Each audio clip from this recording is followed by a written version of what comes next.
Woe to you, O earth and sea, for the devil sends the beast with wrath, because he knows the time is short. Bien, amigos contraculturales, hoy o esta tarde vamos a entrevistar a nuestro gran amigo Hugo Trejos, ¿no? Desde Colombia. Él nos atiende, este hombre conocedor del heavy metal, así que le damos la más cordial bienvenida. Muy buenas tardes, maestro Hugo.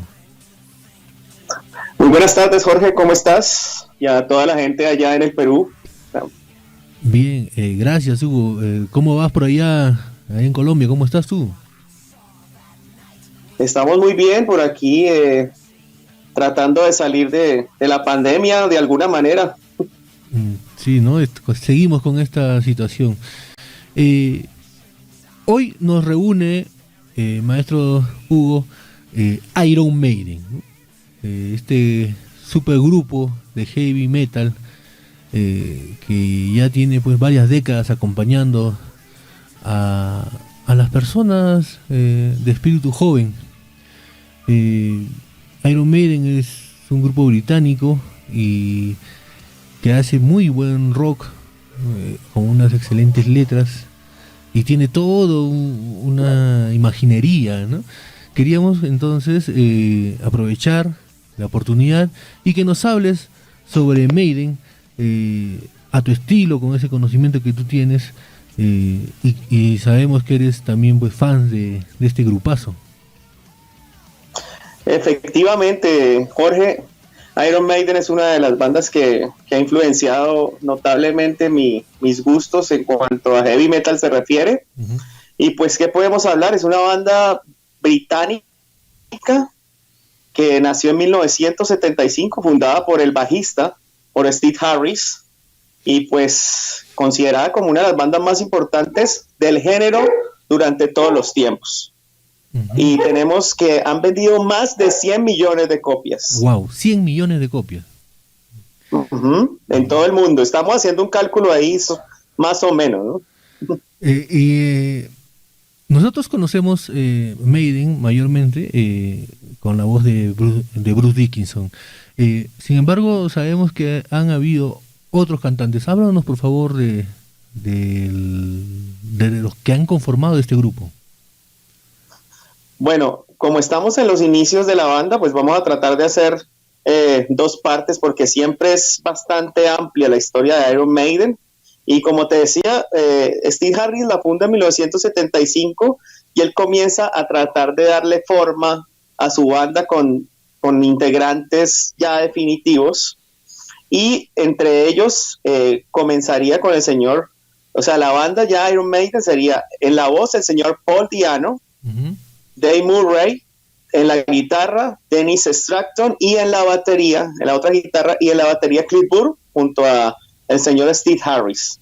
Uh-huh. Hablemos de Paul Di'Anno. Bueno, Paul Di'Anno era un personaje que el señor Steve Harris conoce e inmediatamente dice, este tipo lo necesito para mi banda. Tenía la fuerza, tenía una presencia bastante llamativa.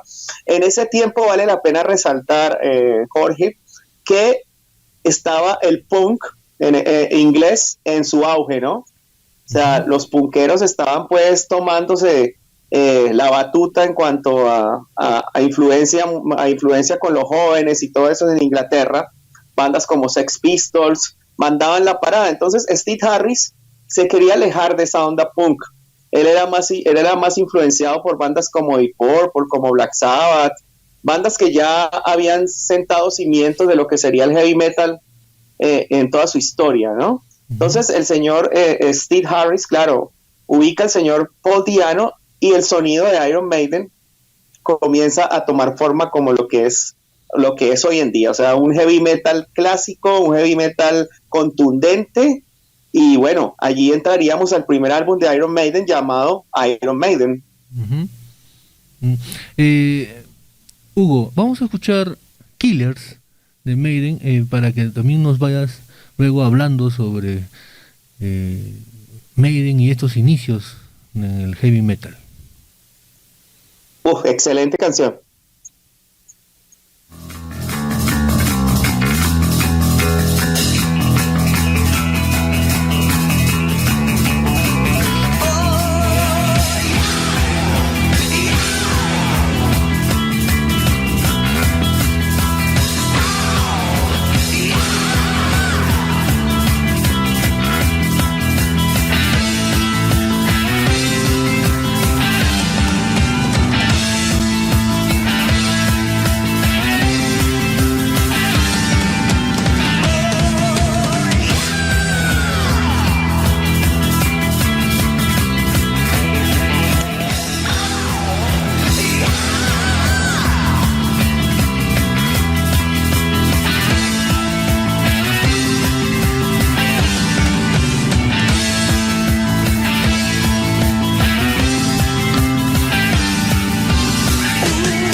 Bien, Hugo, Killers de Iron Maiden, háblanos por favor sobre esta canción.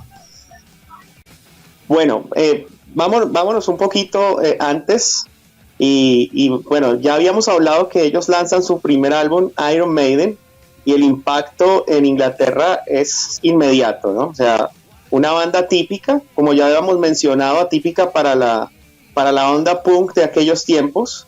Los señores de Iron Maiden lanzan su primer álbum en 1980. Y bueno, vendría el segundo álbum, Killers, que fue la canción que escuchamos, que tiene un ingrediente súper interesante. Ellos llaman al productor discográfico de bandas como Black Sabbath y Purple, de clásicos como Heaven and Hell y clásicos como Machine Head, el señor Martin Birch. Y este señor les dice, oigan, hay una anécdota, ¿no? Le dice al señor Steve Harris, oye, ¿usted por qué no me llamó desde su primer álbum?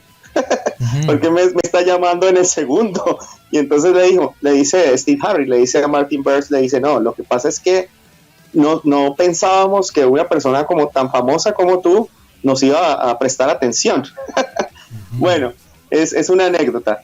Y el señor Martin Birch produce este álbum Killers, y este álbum Killers se convierte pues también en otro clásico de Iron Maiden, no con el mismo impacto que tuvo el primer álbum, pero sí es un álbum que en cuanto a sonido y producción es mejor, o sea, mejor acabado, y pues ahí escuchábamos tremenda canción Killers que se convertiría en uno de los clásicos que más tarde hasta el mismo Dickinson ha cantado en vivo y todo.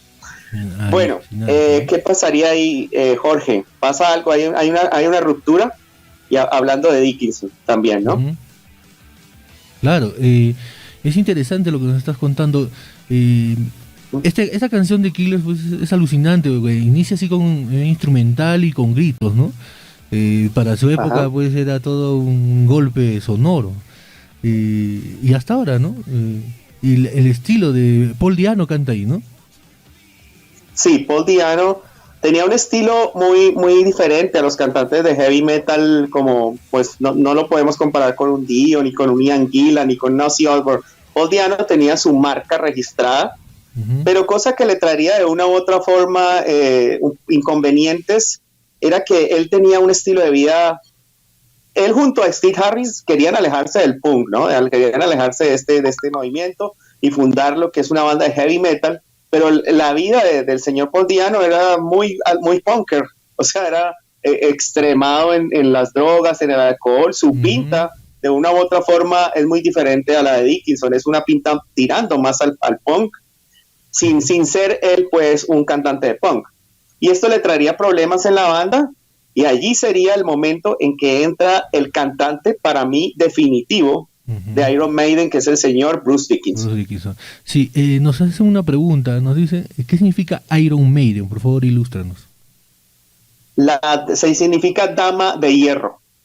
¿Y el dama nombre? De hierro literalmente. ¿Y el nombre viene el por...? Significado... Uh-huh. Usted recuerda que en Inglaterra llamaron a Margaret Thatcher la dama de hierro. Claro. Es un nombre muy utilizado en cuanto a los sajones. Los vikingos las llamaban las Shield Maidens o damas del escudo. Entonces yo creo que es por ahí que el señor Harris se inspira para este nombre Iron Maiden, que pues sería definitivo, ¿no? ¿Qué tal nombre, no? Bien, sí. Vamos a escuchar una canción que a mí me gusta mucho. Bueno, me gustan todas de Maiden, ¿no? Pero algunas que es difícil escoger. Nos podemos quedar aquí toda la tarde escuchando el repertorio de Greatest Hits de Maiden. Sí, téngalo por seguro. Sí, como le dije la vez pasada, el primer cassette, porque decía antes había cassette de metal que conseguí, que me lo compró mi papá, fue un cassette grabado así, esos piratas, del álbum The Number of the Beast, ¿no? 666, The Number of the Beast. Y vamos a escuchar ahora la canción The Number of the Beast, que es un súper clásico, y hablamos también sobre este tema, Hugo. Ok. And sea, for the devil sends the beast with wrath, because he knows the time is short. Let him who hath understanding reckon the number of the beast, for it is a human number. Its number is 666. I left alone. My mind was blank. I needed time to think, to get the memories from my mind. What did I see?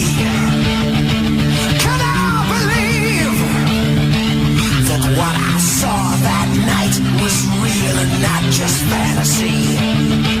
Just what I saw in my old dreams was the reflections of my Walkman staring back at me. 'Cause in my dreams, it's always there. The evil face that twists my mind and brings me to despair.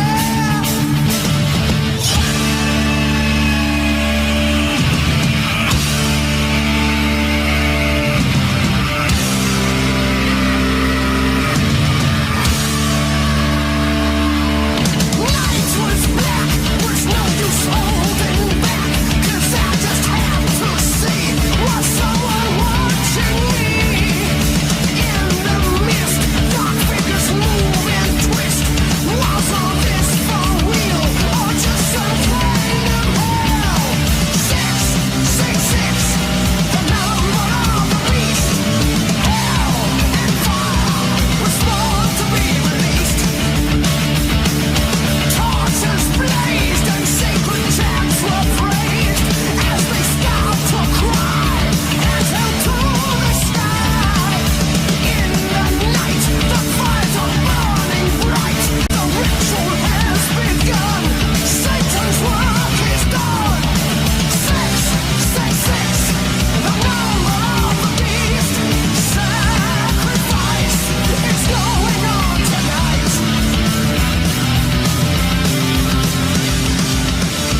Bien, Hugo, ¿qué nos puedes decir sobre este clásico?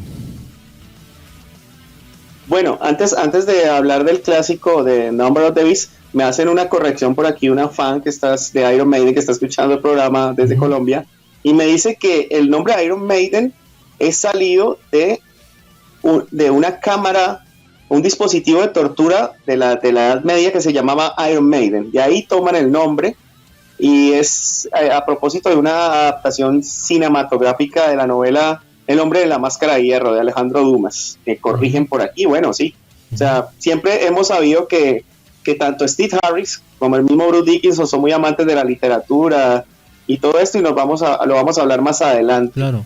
Bueno, Number of the Beast es considerado uno de los álbumes más importantes de la historia del heavy metal. O sea, hay que aclarar eso. Es junto al British Steel de Judas Priest, junto al el Heaven and Hell de Iron Maiden, álbumes clásicos que todo amante del heavy metal debe tener en su haber. Es además el primer álbum que llega al número 1 en listas en Inglaterra, ¿no? Los señores de Iron Maiden, publicado el 22 de marzo de 1982.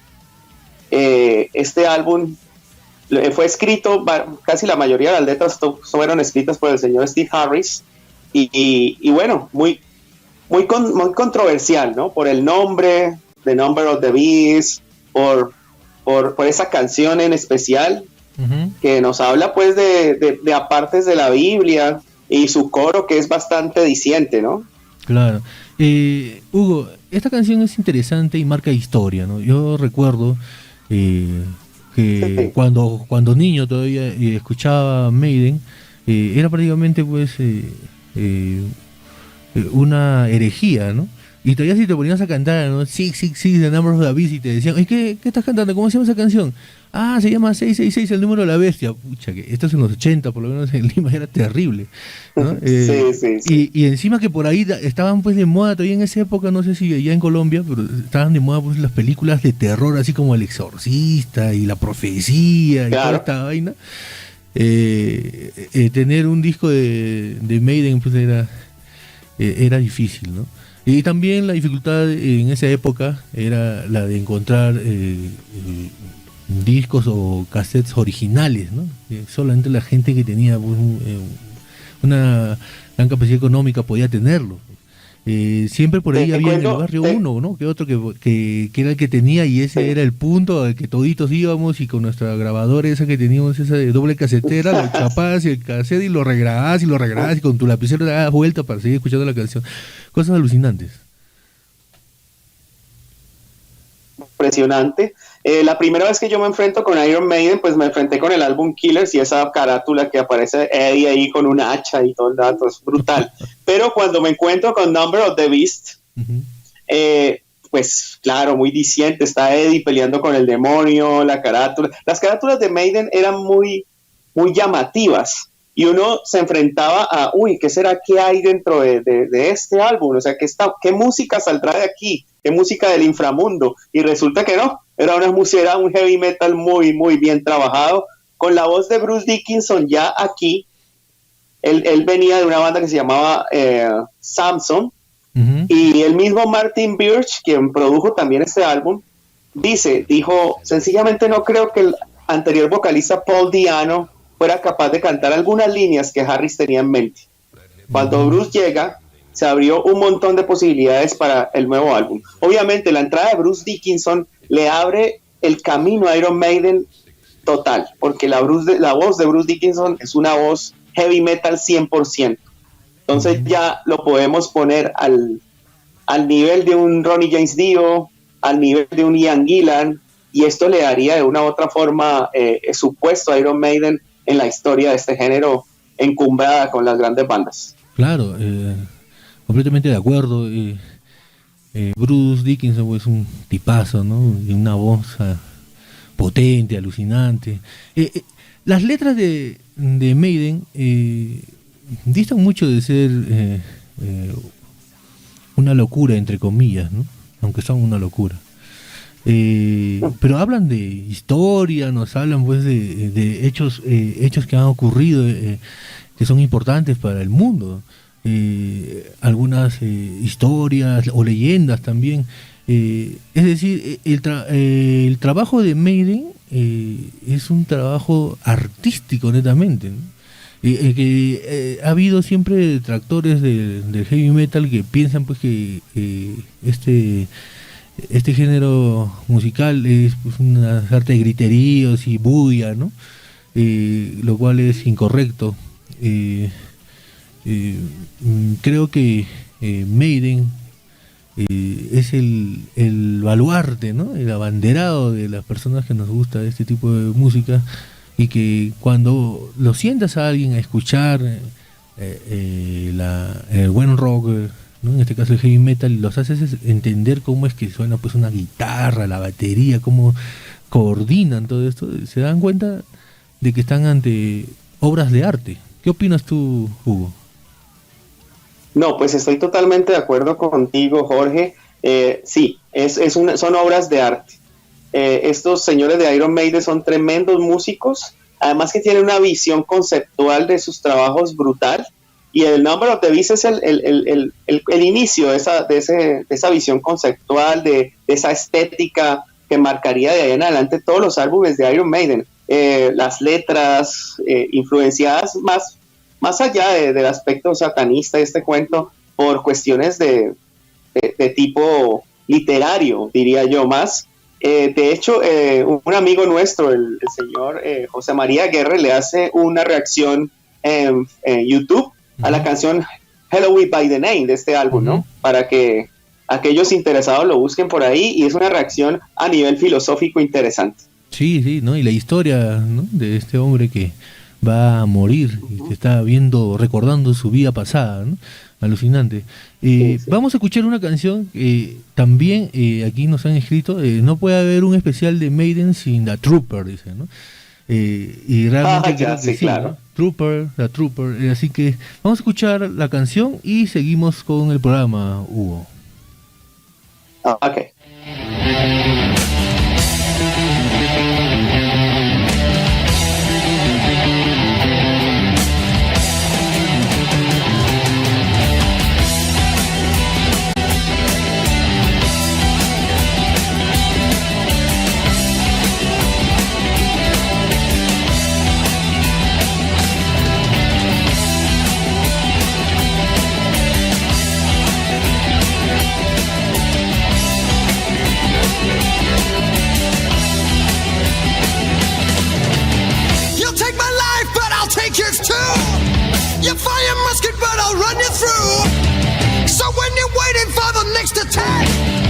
You better stand, there's no turning back.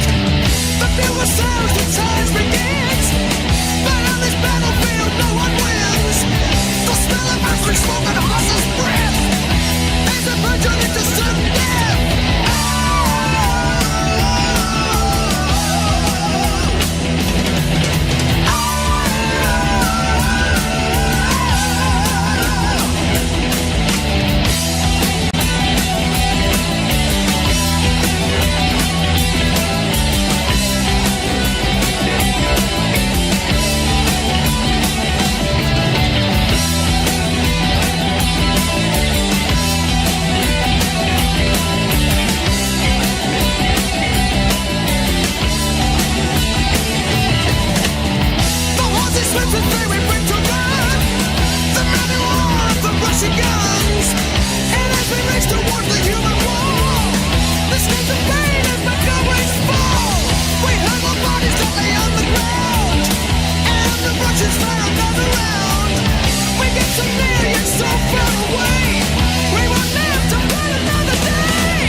Bien, Hugo, The Trooper, ¿qué nos puedes contar de esta canción? Bueno, esta canción está incluida en lo que sería la tercera placa de Iron Maiden, perdón, la cuarta, Peace of Mind. En este álbum hace su debut el baterista Nico McBrien, reemplazando a Cliff Burke, quien abandona las filas de la banda. Y bueno, este es un álbum de una u otra forma que mezcla dos cosas interesantes: la mitología y la historia. Entonces uno se encuentra canciones de corte mitológico como Flight of Icarus, que es basada en el mito griego de Ícaro, o se puede encontrar otra que se llama Son of Steel, que es basada en la historia de un samurái feudal, y se encuentra un The Trooper o un Where the Eagles Dare, wow, que son basadas en la historia. Pues When the Eagles Dare es basada en una película, en el Desafío de las Águilas, que de por sí tiene que ver, creo que con un soldado del ejército nazi, todo este cuento. Pero The Trooper es una canción directamente basada en una batalla. Vemos en el video que hay imágenes de batallas clásicas del cine y todo esto. La batalla se llama Batalla de Balaclava, que fue como en 1854 durante la guerra de Crimea. Entonces el galope de la canción, el galope de la guitarra, todo lo te montan esa película, ¿no? Esa película histórica de la guerra. Es como una carga eso, de y uno ve el video, caballería, ¿no? Y es súper chistoso. Es como una carga de caballería. Sí, como exactamente, sí. Alucinante también esa canción es marca, pues, ¿no? Parte de la vida de muchos de nosotros. Claro, es una canción que es una de las canciones, yo diría, obligatorias en cualquier concierto de Iron Maiden. Sí, realmente yo te doy la razón en eso. The Trooper, pues, una super canción, ¿no? Esa potencia, esa fuerza que tiene, que desde el inicio hasta el final, ¿no? Es recontra movida, por así decirlo. Yo he notado también mucho, y los seguidores, las portadas de los discos de Iron Maiden, ¿no?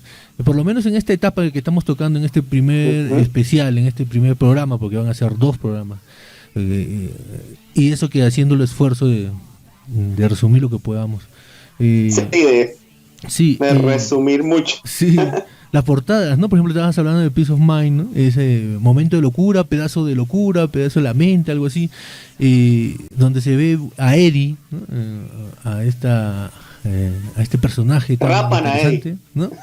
Sí, lo vemos ahí con una camisa de fuerza, ¿no? Y con unas cadenas en un cuarto de salud mental, por así decirlo. Y hay una parte donde se ve como el espacio, algo así. O sea, cada portada es alucinante, ¿no? De Iron Maiden. Y nos dicen acá por Messenger Eddie ya no es el mismo de antes. ¿Qué tienes que decir al respecto, Hugo? Eddie siempre será la mascota atemporal de Iron Maiden. Va cambiando, es muy llamativo cómo va cambiando a través de los álbumes, ¿no? Observamos con su cabello largo antes en el Killers, y ahorita ya llega Eddie rapado, como lo escribiste ahí en el Peace of Mind, que está en un sanatorio. Eddie the Head es la mascota atemporal de Iron Maiden, y es muy llamativo porque lo que tú mencionas, ¿no? Es la figura de sus portadas y además interactúa con ellos en vivo. Sí. En cada gira sale el Eddie de la carátula a interactuar con ellos en vivo, y es un gustazo. O sea, es muy brutal ver a Eddie peleando con los guitarristas, con Murray o con Adrian Smith. Es genial. ¿Y de dónde viene Eddie? ¿Quién es Eddie? Aparte de ser la mascota de Maiden, ¿no? ¿De dónde viene este personaje? Bueno, dicen que lo creó el señor Derek Riggs, y se basó en una propaganda de guerra, de la guerra del Vietnam, precisamente, lo que estábamos hablando ahora sobre el Peace of Mind y las guerras y todo esto. Uh-huh. Dice que para el aspecto original de la mascota, uh-huh, en el primer disco de Maiden, como lo vimos, pues con su cabello largo, la idea era que fuera sufriendo estas mutaciones, ¿no? Estos cambios a través de todos los álbumes, y eso es lo que vamos a ver. Cualquier coleccionista de Iron Maiden se da cuenta, ¿no? Aquí, como tú lo describiste, estaba como un paciente mental ahí, todo lo lobotomizado, digámoslo así, y va a pasar al siguiente álbum, que creo que es el Power Slave, a ser una momia egipcia. O sea, el Eddie muta por todos los álbumes, es genial. Uh-huh, es interesante. Vamos a escuchar una canción que también tiene ya otro matiz, pero conserva pues la esencia de Maiden, ¿no? Wasted Years, una super canción. La vamos a escuchar.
Bien, Hugo, ahí estábamos escuchando a Wasted Years, Maiden, esta canción tan increíble de uno de los álbumes que a mí me gustan más, de todos los que me gustan, uno de los que más escucho por lo menos, ¿no?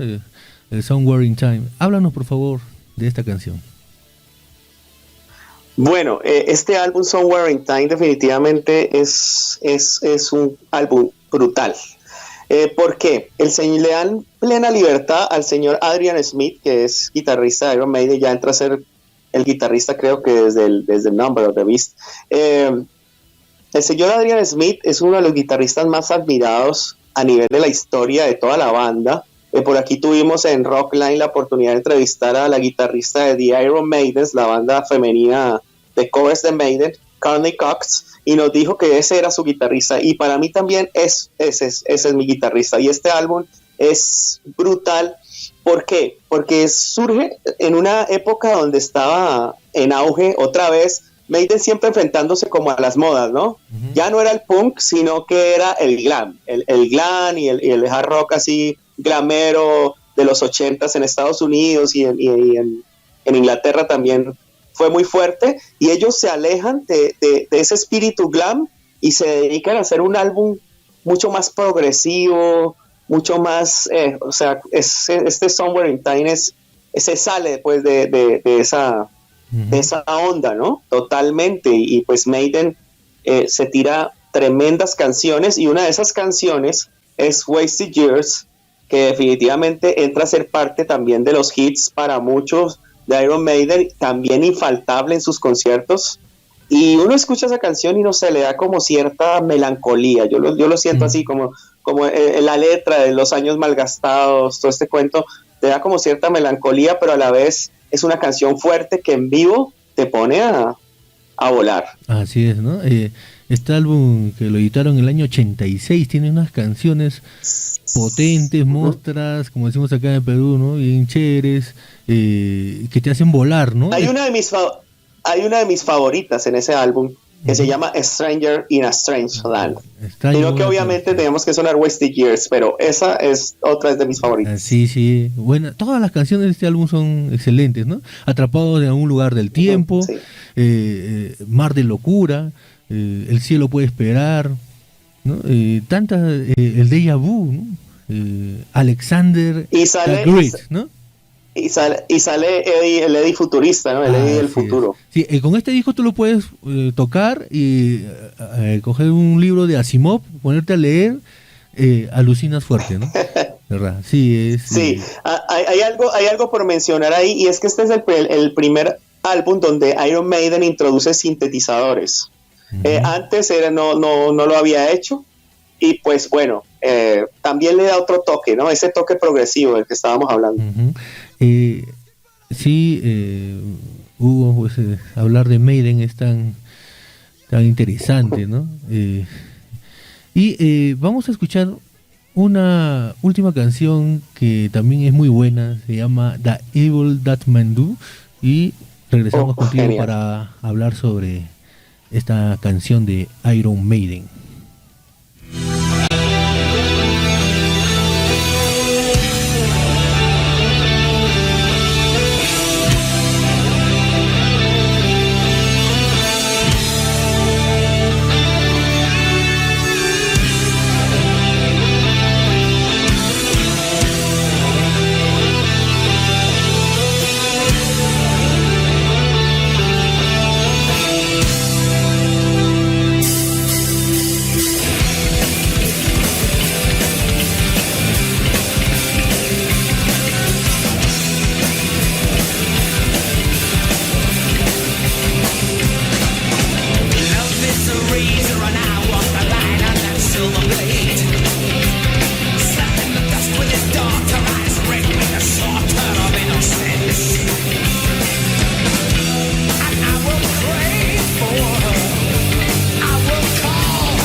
La maldad que hacen los hombres, Hugo. Cuéntanos. No, excelente canción, excelente álbum. Es mi favorito. Si no sabías, este es mi álbum favorito de Iron Maiden, porque contiene un trasfondo filosófico amplio. Además, es el primer álbum que se puede llamar conceptual de Iron Maiden, ¿no? O sea, este álbum fue basado en el concepto del séptimo hijo, de un séptimo hijo, que es como algo folclórico allá en Inglaterra. Y después de que el señor Harris lee precisamente esta historia del séptimo hijo de un escritor estadounidense, Orson Scott Card, él dice, bueno, vamos a hacer este álbum. El señor Dickinson pues digamos que no había perdido el entusiasmo, sino que ya no estaba como tan vinculado a la hora de crear los álbumes, pues. Y al ver la idea del señor Harris se entusiasma, porque el señor Dickinson es tremendo estudioso y también sabemos que le gusta mucho la literatura y todo esto. Y este álbum habla pues de temas místicos, de personajes con dones paranormales, como la clarividencia. Y bueno, esta canción de Evil That Men Do, así como muchas otras en el álbum, ahí vas a encontrar, desde la primera hasta la última, tienen algo que decir. Desde Moonchild hasta Only the Gods Die Young tiene algo que decir. Hay otras como The Clairvoyant, Can I Play With Madness, Infinite Dreams, no, todas. The Evil That Men Do es la que habla un poquito de este concepto del bien y el mal que hablamos en un especial que hicimos con el profesor Aguirre de filosofía y heavy metal, de lo que el mal que hacen los hombres, ¿no? Siempre estaba, la canción dice, siempre está en la balanza, como en el borde, el hombre entre estos dos conceptos, ¿no? Entre el bien y el mal, y es una canción definitivamente brutal, sí, que nos inspira bastante a ir más allá. Lo que yo te digo, el heavy metal es sin lugar a dudas un género que trasciende, que uno no se puede quedar ahí simplemente tarareando la canción y ya. Te invita a investigar. Bueno, Seven Son of the Seven Son, el solo título de ese álbum te dice ya algo y te invita a indagar de qué se tratan estas cuestiones, de qué se trata la letra. Recuerdo que por esa época precisamente yo llegué a una conclusión y decía, bueno, uno escucha heavy metal, hard rock y en otro idioma que no es el español, lo mínimo que podemos hacer es traducir las letras, ¿ya? Y saber de qué nos están hablando. Y cuando uno traduce las letras del Seven Son of the Seven Son, se encuentra con cosas muy interesantes. Así es, ¿no? Este séptimo hijo de un séptimo hijo. Esa es la canción más larga que tenía, aunque ahora tiene más extensas, pero hasta esa época es la canción más larga, ¿no? Un álbum con una carátula también con mucha mística. Uno de los grandes álbumes también de Maiden. ¿Qué podemos decir de Maiden? Pues es lo máximo, ¿no? Verlos solo en vivo, pues, ¿no? En concierto. Yo he tenido la suerte de verlos en el Estadio Nacional, en el antiguo Estadio Nacional de Lima.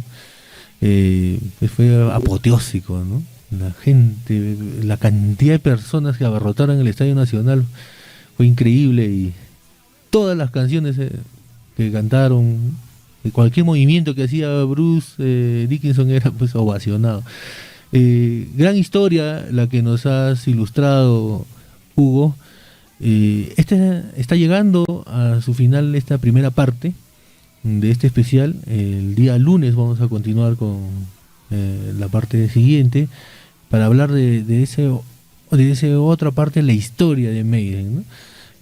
Porque también ya sale Bruce y entra Blaze, y también hay un estilo en ellos.